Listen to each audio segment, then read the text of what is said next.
भारत में कब से इस्लाम और क्रिश्चियन धर्म आया हुआ था,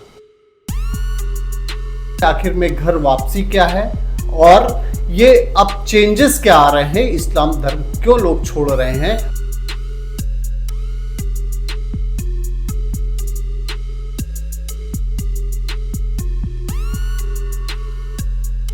लखनऊ के गोमती नगर में 12 लोगों ने घर वापसी की है, यानी कि इस्लाम धर्म को छोड़कर फिर से हिंदू धर्म को अपनाया है।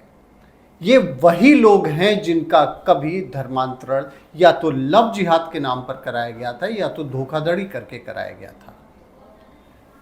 आइए इस वीडियो में हम बात करते हैं कि आखिर में घर वापसी क्या है और ये अब चेंजेस क्या आ रहे हैं, इस्लाम धर्म क्यों लोग छोड़ रहे हैं और यूपी में जो एंटी लव जिहाद कानून बना था उसका कितना असर है।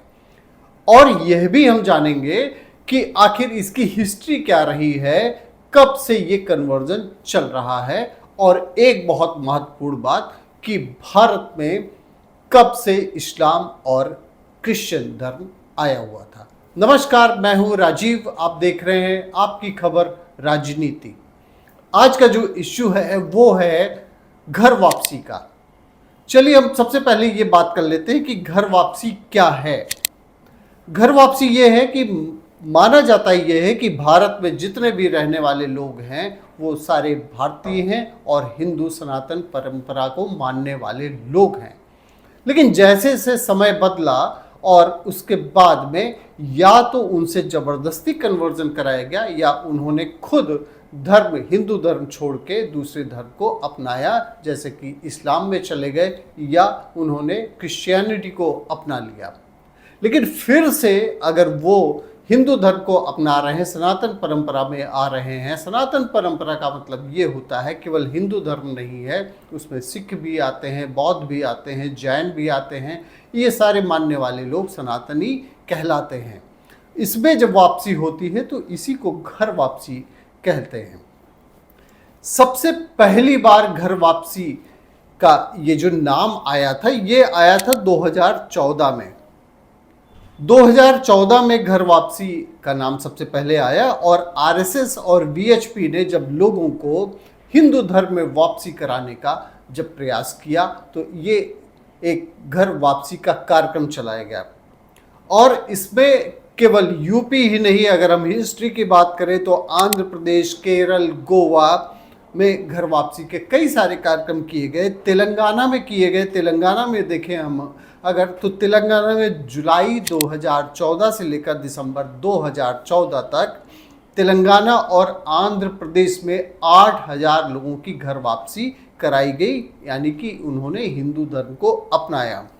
हैदराबाद में 1200 की संख्या थी और अक्टूबर 2019 में आंध्र प्रदेश में 500 दलितों ने, जो ईसाई थे, उन्होंने हिंदू धर्म को फिर से अपना लिया। झारखंड की बात करें तो झारखंड में अप्रैल 2017 में झारखंड के अर्की में 53 आदिवासी ईसाई परिवार जो थे वो हिंदू धर्म में वापस हो गए।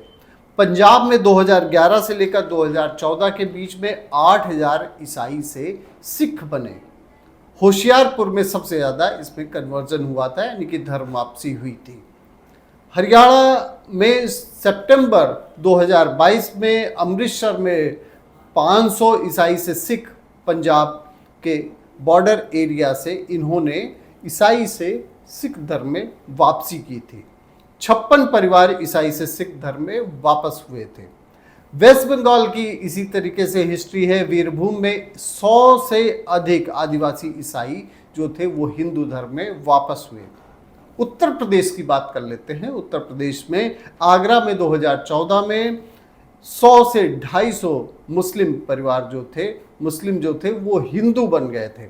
2017 में अंबेडकर नगर में 22 मुसलमान हिंदू बने हुए थे। बुलंदशहर में 2022 में 100 से अधिक ईसाई हिंदू बने थे। इसी तरीके से जो डेटा है वो त्रिपुरा का है, केरल का है, तमिलनाडु, गुजरात और छत्तीसगढ़ का भी है, जहां लोगों ने घर वापसी की। अब बात ये आती है कि इस्लाम भारत में कब आया। ये जो कन्वर्जन हुए, जो आज इस्लाम जो भारत की सबसे बड़ी जो जनसंख्या है वो हिंदू की है, उसके बाद में दूसरी सबसे बड़ी जो बहुसंख्यक है वो मुस्लिम है। तो ये भारत में इस्लाम आया कब? 7वीं शताब्दी में इस्लाम का भारत में आगमन हुआ। जब व्यापारी अरब कंट्रीज से व्यापारी आने लगे तो 7वीं शताब्दी में उनकी एंट्री हुई और वहीं से इस्लाम का भारत में आना जाना रहा और इस्लाम के मानने वाले लोग भारत में भी आने लगे। 1206 से लेकर 1526 तक इस्लाम का विस्तार हुआ और विस्तार के तहत जब उसमें कई सारे इस्लामिक जो रूलर आए तो उन्होंने क्या किया, शासकों ने ज़बरदस्ती कन्वर्जन भी करवाया, तलवार के बल पे कन्वर्जन करवाया और वो संख्या आज काफ़ी हो गई। इसमें बहुत बड़ा योगदान सूफी परंपरा का भी रहा, जिसने बहुत ज़्यादा तो नहीं कन्वर्जन लेकिन थोड़े बहुत कन्वर्जन सूफी परंपरा के अनुसार भी हुए। इसी तरीके से अगर भारत में हम देखें तो ईसाई धर्म के जो मानने वाले लोग कहे जाते हैं वो पहली सदी से इसमें ईसाई धर्म के क्रिश्चियनिटी के मानने वाले लोगों का यहाँ पे उपस्थिति पाई गई है।